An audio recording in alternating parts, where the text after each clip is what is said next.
Good afternoon, Tuscaloosa. Wow, good afternoon, Tuscaloosa. Internet world, everybody watching us on YouTube, Spotify, everybody watching us on YouTube, Facebook, Twitter.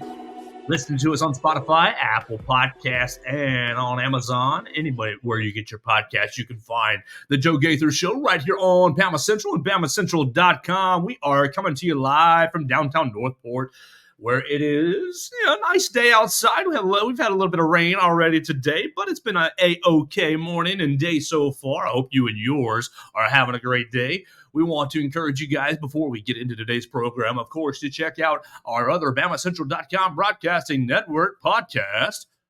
We've got our friends All Things Bama, Katie Wyndham and Austin Hannon, and we're going to steal a little topic from them today. And then we've got our friends Blue Collar Unplugged, Matthew Gibson, and Blake Byler putting out a new episode without the president, Jacob Pickle. Oh, no. But you can find that right there on BamaCentral.com. All three episodes, all three programs, the three of us together, make up the Bama Central Broadcasting Network. We are proud to be a part of the BamaCentral Broadcasting Network. Make sure you follow BamaCentral. We are the Sports Illustrated home for your Alabama Crimson Tide. Yes, of course, football carries our water, and we love Alabama football and Alabama men's basketball, of course, but we cover each and every sport at the Capstone. We love the women's soccer team that's getting started. You can check out my man Will Miller's piece previewing the Alabama soccer team. Earlier this week, we actually got to see the Alabama soccer team playing Tennessee, and they came to a 2-2 draw, preseason exhibition draw. You can read all about that right there on BamaCentral.com. And, of course, we'll get into the other sports as they get rolling on the year. All right, so what are we going to do for this show today? Before we get into the show, you can follow me on Facebook, Twitter, YouTube, Instagram, Snapchat, wherever you want to follow me at Joe Gaither6. We invite you to jump in on the comments section. You can send me your comments, questions, queries, and complaints, critiques as well. Trying to get as many C words all in a row. Comments, critiques, compliments, anywhere. You can drop them right in there on the Facebook side of things, Twitter side of things, YouTube, or Instagram, Snapchat, whatever you like, Joe Gaither6. You can find me right there. All right, so what we will do today, it's Friday.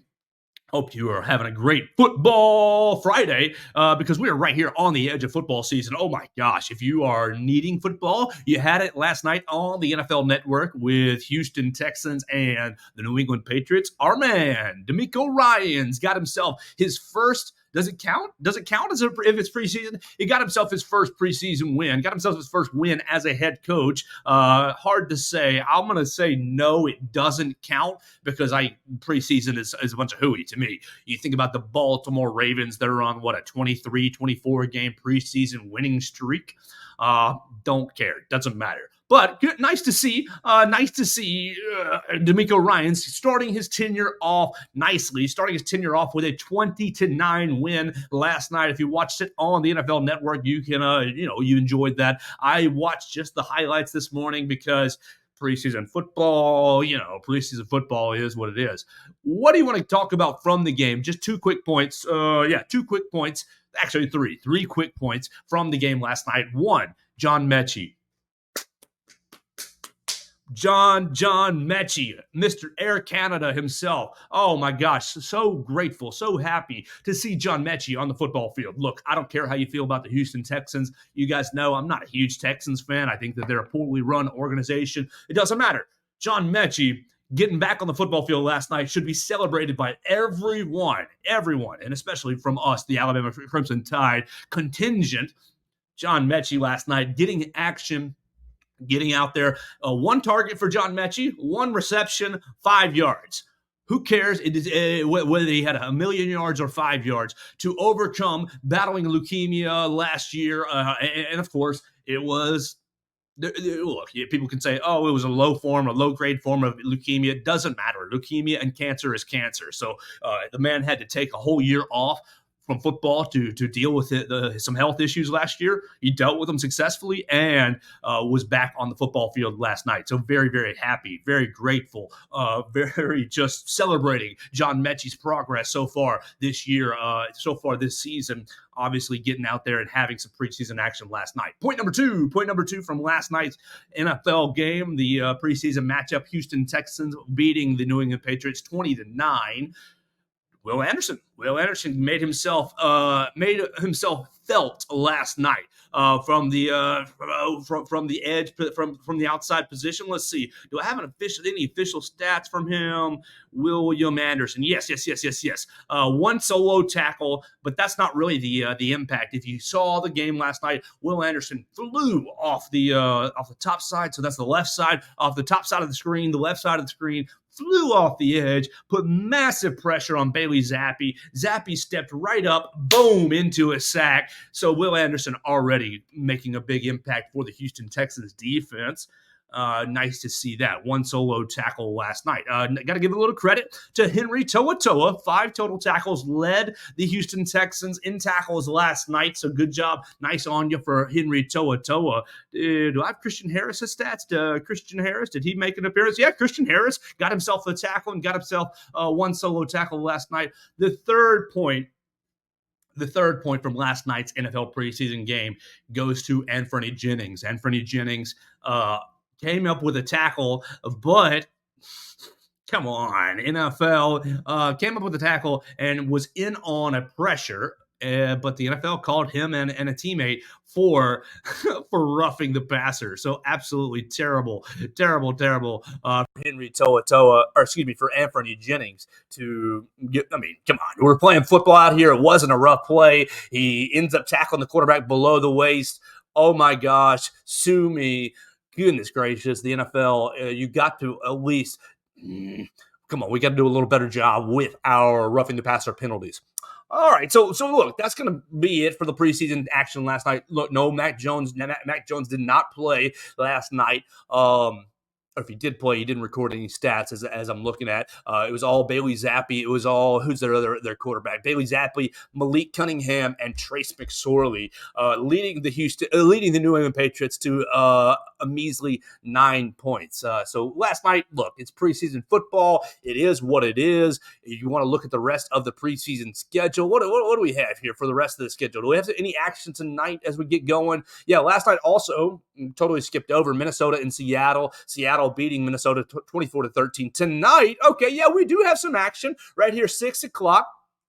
6 p.m. on the NFL Network. You've got the Green Bay Packers at the Cincinnati Bengals. We're going to have the Giants at the Lions. You're going to have Falcons at the Dolphins. You're going to have Steelers at the Buccaneers.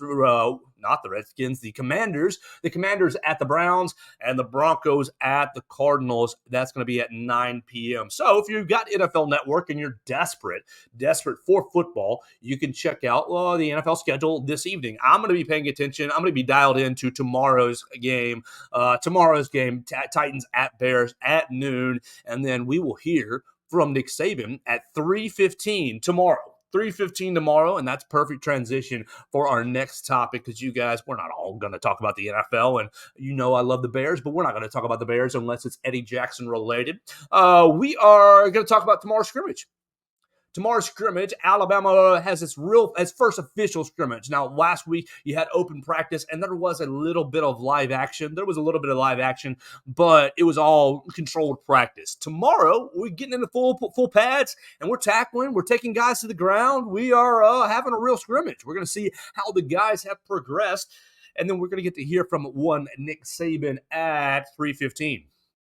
So what does Nick Saban want to see? What do we want to hear? Look, we're not going to be available. We're not going to be allowed to view the scrimmage tomorrow, unfortunately. But what do we need? What do we want to hear? We want to hear how the cake is baking, obviously. You want to hear how the quarterbacks do when live bullets are flying. You want to hear, really, first and foremost, you want to hear that all the quarterbacks, Buckner, Milroe, Simpson, you want to hear that all the quarterbacks protected the football. Look, I don't care if we score 0 points or if we score 10 points this year, 17 points this year, 24 points a game, whatever. You can say whatever point number that you want. The main issue, we have to protect the football because we've talked about the defense on this program, and I think the defense is going to be very, very good this year. You have to give the defense chances on the field. You cannot turn the football over and put them up against short fields. You can't put them up against fields that are 40 yards or fewer because you've turned the ball over at midfield. You can't have interceptions into the red zone, taking points off the board. You can't have fumbles in the backfield, giving other teams opportunities to exploit your defense. So the main thing that I want to hear tomorrow from Nick Saban is that the quarterbacks protected the football. That's been the biggest issue, I think, in the quarterback battle so far, is who's protecting the football and how efficiently are they moving it at the same time. So I think you've got Tyler Buchner, who's protecting the football very, very well, but he's also, I don't think Tyler Buchner's moving the ball in practice very, very well. I think Ty Simpson and Jalen Milroe are moving the ball in practice, getting the offense down the field. But the problem is, I think both those young men are a little bit careless with the football. You saw the arm punt interception from Ty Simpson last Saturday. You've seen all kinds of turnover issues from Jalen Milroe last year against Texas A&M. You just got to protect the football. That's mission critical, mission number one.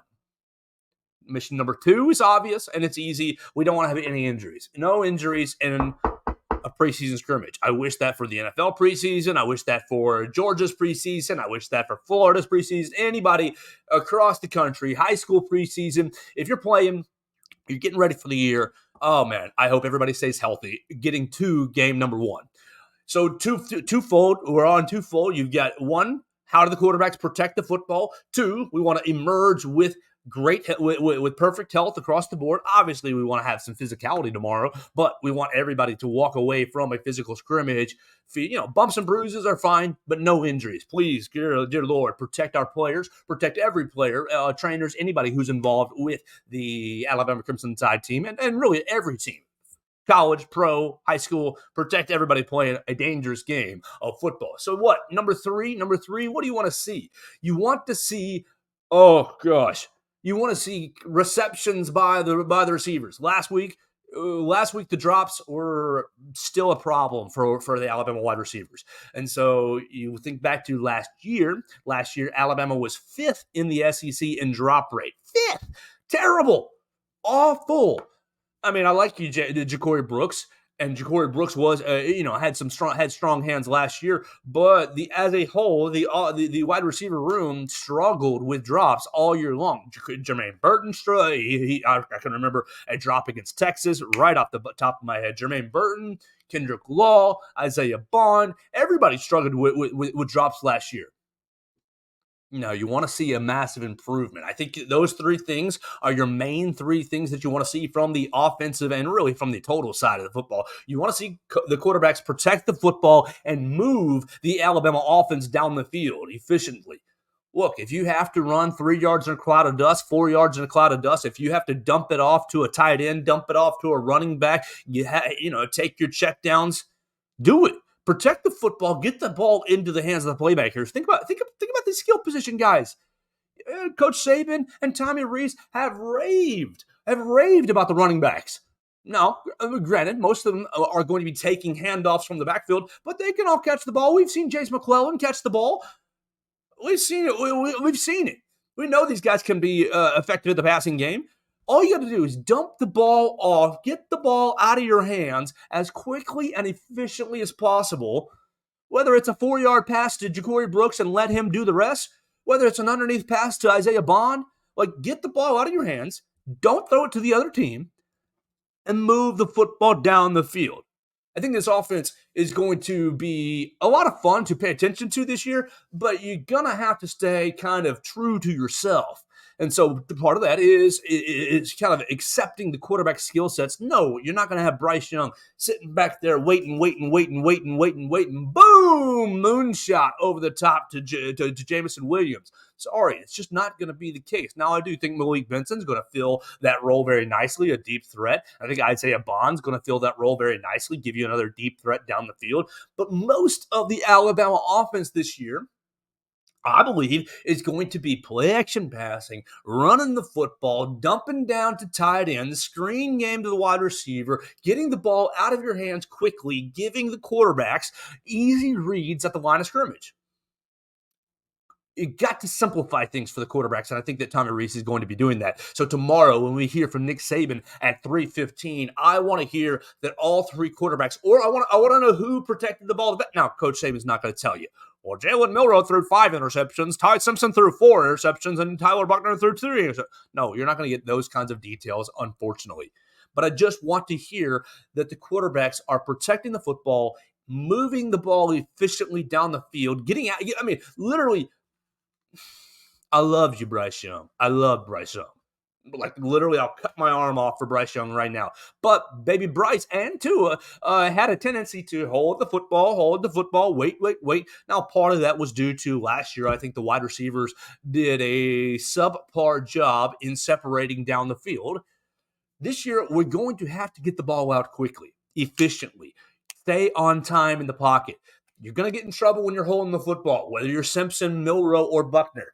I think you're going to get in trouble if you hold the football, wait, trying to think about everything too much. Just play football. Get out there and play football. And so tomorrow, when Nick Saban meets with the media at 3:15, I want to hear that the quarterbacks protected the football very, very well. And then secondly, for the wide receivers, I want to hear that the drops that we saw last weekend were better, cleaned up. I mean, obviously it's not going to be perfect. You're still going to have drops, but you have to have focus. You have to, I mean, if you're a wide receiver and you're dropping the football, you're worthless to me. I'm sorry. You're just worthless to me. You're a glorified blocker at that point. If you're running routes, you have to be a passing option. You have to be a receiving option for one Ty Simpson, Jalen Milroe, or Tyler Buckner.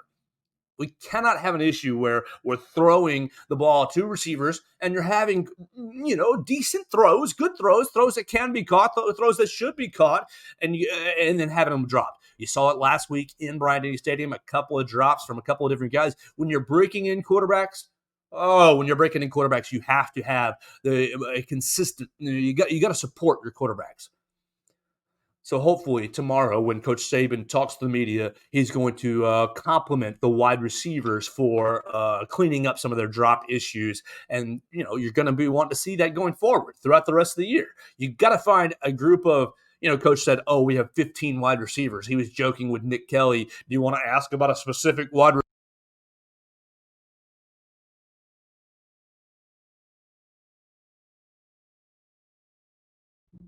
Looks like I unplugged my mic. How about that? Oh, let's try that again. Blue snow, boom. Yeah, get us back on the right microphone. Sorry about that. No, Coach Saban joking with Nick Kelly last week about, do you want to ask about a specific receiver? We have 15 of them. Well, Coach, you're going to have to narrow it down from 15 to about 5. Which 5 can you count on? I think you've got a lot of talent. Which 5 are we going to count on? We're going to count on Malik Benson. We're going to count on Ja'Cory Brooks. We're going to count on Isaiah Bond. We're going to count on Jermaine Burton. We're going to count on Kobe Prentice, Kendrick Law, maybe. I mean, are those 6? Are those the guys? The guys that are going to lead the Alabama offense forward. I mean, you hear a lot about Jalen Hale and Jaron Hamilton. You hear, nice things about them. Cole Adams as well. The freshman guys coming in and have impressed so far. Who can we rely on? We cannot be throwing anybody out there who has drop issues. I'm sorry, if Jermaine Burton still has drop issues from last year, boot him. Send him down the depth chart. Sorry. I mean, at this point, look, I know Coach Saban is very, very loyal. Is very loyal to older players and is very loyal to players who very loyal to players who stick around the program and play very well. But if Jermaine Burton, if you still have drop issues from last year carrying over into this year, you got to fall down the depth chart, my man. We have to play the guys who are producing consistently. All right, anything from the defensive side that you want to hear from Coach Saban tomorrow? I don't really, I think the defense is well ahead of the offense right now. I think the defense has performed very nicely through the first part of camp, and I think the defense with Kevin Steele is very hungry. So tomorrow, I think the main defensive note that I want to hear from Coach Nick Saban is the fact that everybody stays healthy. I want to hear, obviously, how Deontay Lawson plays. I think Deontay Lawson is going to be a superstar in this league this year. It's going to be Deontay Lawson breakout season for the Alabama Crimson Tide. I want to hear how the defensive line plays. I'm very, very confident in Jaheim Otis. I'm not so confident in Tim Smith. I have mild confidence in Justin Eboigbe, but those two guys, Eboigbe and Tim Smith, both have to do it this year. Obviously, if you watched last year's team, the defensive line really struggled when Justin Aboigbe got hurt. When Justin Aboigbe had a neck injury, missed the rest of the year, you struggled to find consistent pressure up the middle, and you saw Pete Golding kind of address that or mitigate that by kicking Will Anderson inside. And come on, that was not a very good thing to do, not maximizing Will Anderson's skill sets, but it seemed like that was the only answer that Pete Golding had to last year's Justin Aboigbe injury. So Aboigbe, we got to stay healthy, and Tim Smith, we got to stay healthy. But both those guys need to step up and play like upperclassmen. It's their time. It's their time. I think Jaheim Otis is going to give you a lot right up the middle. And so tomorrow from Nick Saban, I want to hear how the veterans all along the defensive line perform. So we'll talk to Nick Saban tomorrow at 3:15, and you can follow myself and Austin Hannon and Katie Wyndham and all of the BamaCentral crew as we're going to be in the Bryant-Denny Stadium media room, 3:15 tomorrow. They'll wrap up practice. I'll probably have to cut off my my Bears-Titans preseason game, but that is no problem at all because we are here for you, the Alabama Crimson Tide fans, and I'll catch up on my Bears preseason action after the scrimmage. All right, so I want to steal one more topic. Look, we're going to do a little shorter show today just because it's Friday, and I've been a little busy this morning keeping up with some of the news, and we had a little work meeting. No big deal. Love you, everybody, tuning in and sticking with us, even though we went on a little late today. One more topic for the day, and this will be kind of a brainstorming topic as we go. I'm stealing from Just a Minute, right there on the BamaCentral YouTube channel. You can see Katie Wyndham and Austin Hannon, their episode of Just a Minute from this week. And I'm stealing their topic, and we're going to elaborate on it just a little bit. Their topic, a little water. Their topic from Just a Minute this past week on the BamaCentral YouTube channel was about the Nick Saban speakers, was about the speakers that Coach Saban has had so far in camp. Look, you have seen, if you're following BamaCentral, if you're following any outlet, you've seen the speakers already this year. We have had Pete Rose, we've had C.L. Shepard, and we've had Inky Johnson. If you don't know Inky Johnson was a defensive back for the University of Tennessee. He got injured, I believe it was against Air Force, probably 2007, 2008. I actually was in the stadium that night with my friend Taylor Gibson, big old Tennessee fan. Shout out to you, Taylor. Love you, buddy. Thanks for all those times in dirty Neyland Stadium. But it was a fun night. Those are fun memories. But Inky Johnson got hurt, I remember, down in the far end zone from where we were, got hurt. Games was suspended for a lot of time because he ended up having some sort of vein pinch issue. Subsequently, he lost his arm. He lost his arm due to the injury. You see him now. He's got a prosthetic, and he's living life. He works as a motivational speaker and basically talks about all the things that he's overcome. So you've had 3 speakers already come into the Alabama Crimson Tide program this year. Pete Rose seemed like his main point or his main issue, everything that he talked about was to talk about competitiveness, to talk about becoming, working hard, overcoming a lack of talent is what Coach Saban kind of said. Yes, he touched on the gambling, and we talked about that yesterday, just on the fact that maybe Coach Saban should have pushed him to talk about the gambling and sexual indecency issue more than the competitiveness. But that's neither here nor there. C.L. Shepard, Coach Saban talked about his theme was basically how to be a man in today's society, how to be a man, working their way in 2023, how to be a leader in society. And then Inky Johnson, you can just infer that his talk was about really overcoming adversity, staying the course, and really Inky Johnson is a very spiritual man, and so you can infer that his message was staying close to God, God's plan. So on Just a Minute this past week with Katie Wyndham and Austin Hannon, they broke down who they would like to see in a dream scenario come to the Alabama Crimson Tide team to do a little motivational speaking or to speak to the team.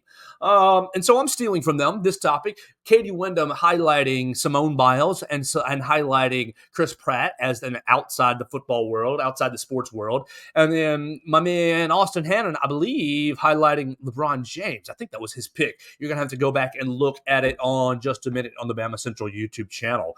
What about me? What about you? Who would you want Alabama to bring in for their motivational speakers? You can talk about really anyone in the world. Coach Saban has reached out to almost anyone and everyone. You can all remember the Kobe Bryant and Michael Jordan being invited in to speak. I know he's had Mike Tyson come in to speak as well. We had it seemed like Bill Goldberg earlier in the year. You've had Charles Barkley a couple of different times. You've had the who's who.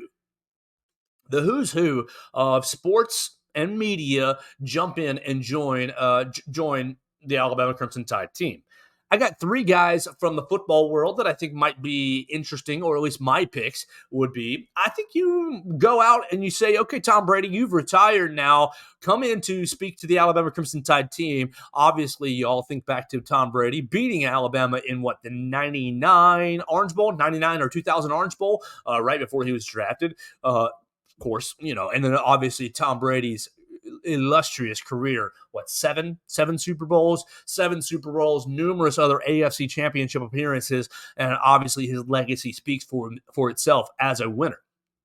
Now that Tom Brady is out of active football, Tom Brady would probably be my leading pick to come in and talk about the day-to-day grind, because Tom Brady, he could have packed it in 10 years ago. He could have packed it in 10 years ago and still would have had a Hall of Fame career to lean on. Tom Brady, what motivates you?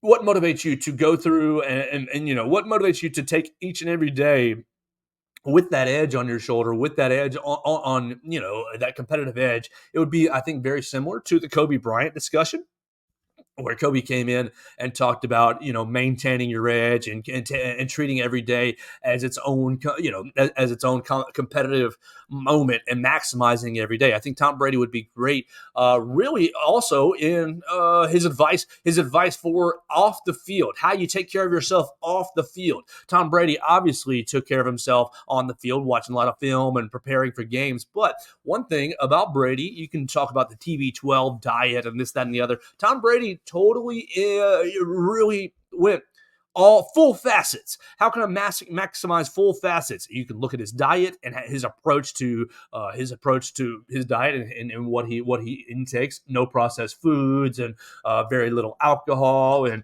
smart decisions for him. Some of that surely was motivated by his former supermodel, his supermodel ex-wife. I'm sure, trying to take care of his appearance, making himself marketable. But I'm sure that you've got, everybody on the TB12 diet, a part of it was to keep him healthy. You think about Tom Brady, how many injuries did he really have? He tore an ACL. In what, 08, 09, 10, somewhere around there. You had Matt Castle come in for them. He tore an ACL then, but really, outside of that, what injuries did Tom Brady ever really sustain? Of course, you have the injuries that were never really reported. That happens in football. But I would bring in Tom Brady to talk about the total approach to dominating the game. I think you could have him and Amy Bragg talk hand in hand about the importance of the diet, importance of what you are intaking. Look, I know these guys are college kids and college men, college age athletes. And I know what I did in college, consumed probably way too much beer and, enjoyed myself way too much. You can scientifically lay it out that, hey, when you guys drink beer, when you guys drink alcohol, it has this negative effect on your exercise and your workout. I think Tom Brady would make for a great guest coming in to speak to the Alabama Crimson Tide team. Continuing on that, I think Peyton Manning would be a great choice. Now, of course, you have the Tennessee connection, and people would say, "Oh, boo on that." But Inky Johnson, who was in the facility this weekend, graduated from the University of Tennessee as well. I think once you get past the rivalry, Peyton Manning would be a great speaker. He'd be a great speaker on how to manage your brand because, look, no one's successfully managed their brand better than the entire Manning family. Now, I know that we lost out on Arch Manning and went to Texas. I think there was a little bit of backing off on the Alabama side there. But Peyton Manning, his career speaks for itself as well. the day in and day out grind, the approach to football, the approach to winning at such a high level, the approach to playing and performing at such a high level, and really holding your teammates and being accountable to your teammates. I think Peyton Manning would be a great speaker for that end. I have one more name on my list, and this is kind of just a personal name. I would love to hear from Brian Urlacher. Brian Urlacher, obviously former Bears great, Hall of Famer in the NFL. He played safety in college and then got moved to inside linebacker in the professional ranks. I think Brian Urlacher would be a great player to come in and speak to the Alabama Crimson Tide, but you probably have more success or be more likely to bring in a guy like Jason Taylor or Zach Thomas, two former Miami Dolphins playing for Nick Saban. Those two guys would probably bring you similar messages of Brian Urlacher, and they have a closer connection to one Nick Saban. So I kind of would throw those names out there as guys you want to bring in. Look, Ray Lewis has come in and spoken to the team before. The speaker series, I think Coach Saban takes a lot of pride in. I think Coach Saban takes a lot of pride in bringing in big names and being able to say, "Hey, I bring in these big names. Look at all these celebrities that come and speak to the team. This is just another reason why we do it better and do it the best here at Alabama." And he uses them really for recruiting ploys. So, what could Nick Saban see maybe in the business world outside of football? Who?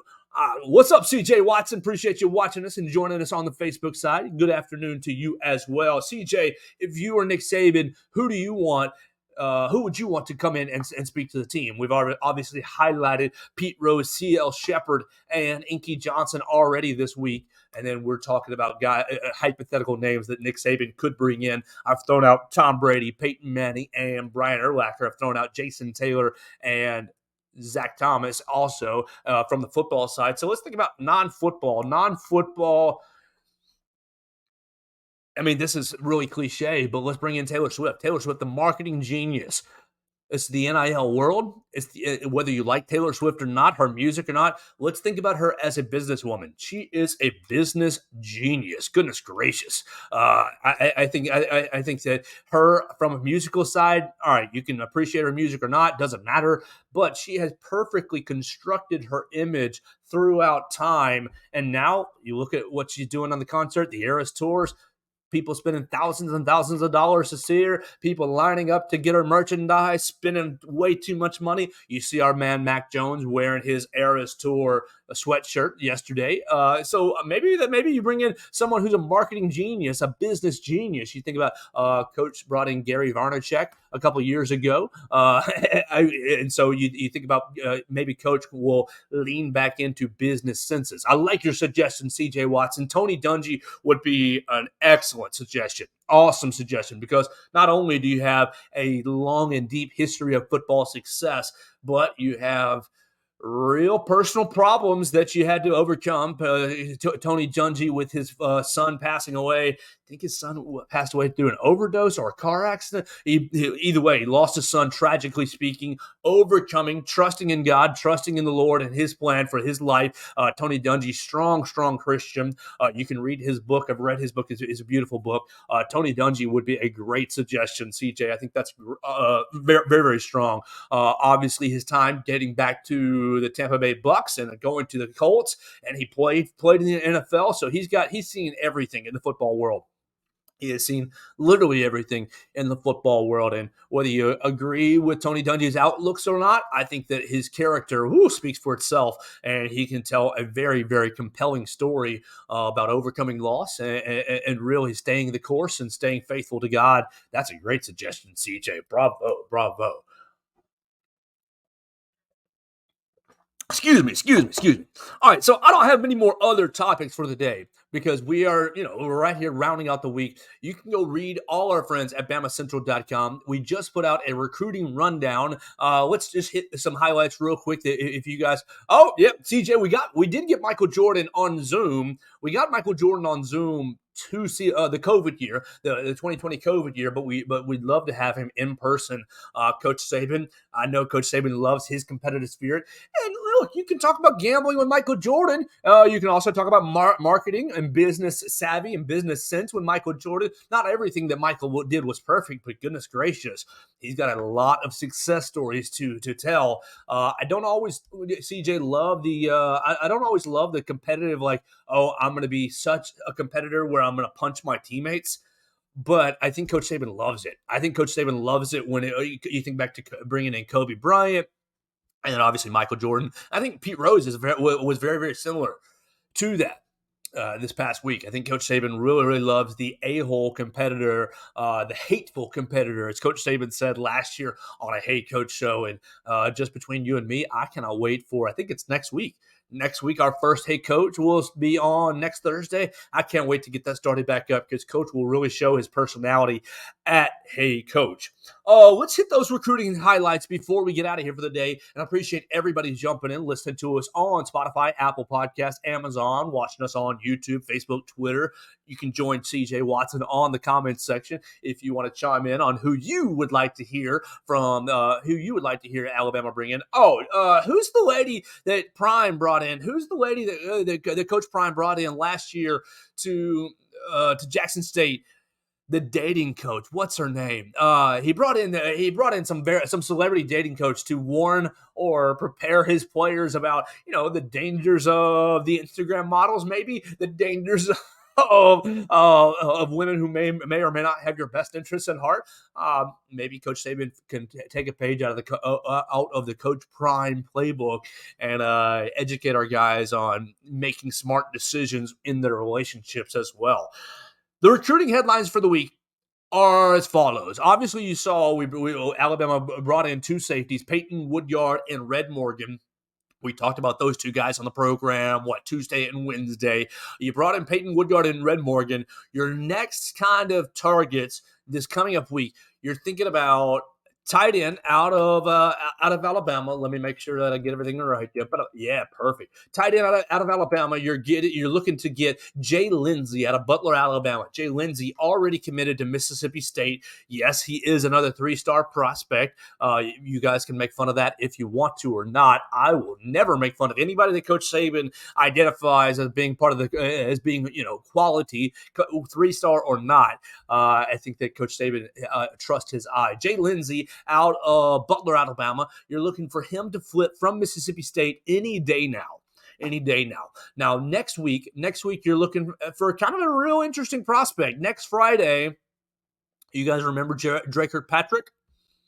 Drake Kirkpatrick of Alabama, former Alabama cornerback. His son, Drake Kirkpatrick Jr. will be committing next Friday, and he is choosing between Alabama, Auburn, Missouri, and Arkansas. So that's going to be next Friday. We'll look to see if we can add Drake Kirkpatrick Jr. to the class. And then really the only other football recruiting note is just a rumor, is just a whisper. Will Ryan Williams reclassify into the 2024 class?